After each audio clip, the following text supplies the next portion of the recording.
storm warning in effect from 5 p.m. Wednesday to 7 a.m. Friday. Heavy mixed precipitation expected.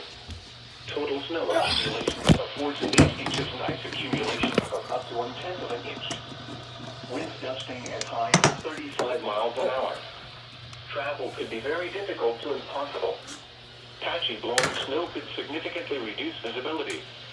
The hazardous conditions could impact the morning or evening commute. Bluetooth connection. Wind chills will likely be near or below 0 degrees Friday and Friday night. If you must travel, keep an extra flashlight, food, and water in your vehicle in case of an emergency. I didn't expect that. I was trying to upload a video. It's the Winter Storm Watch with the XL triple hitter. As well as on our Facebook and Twitter pages.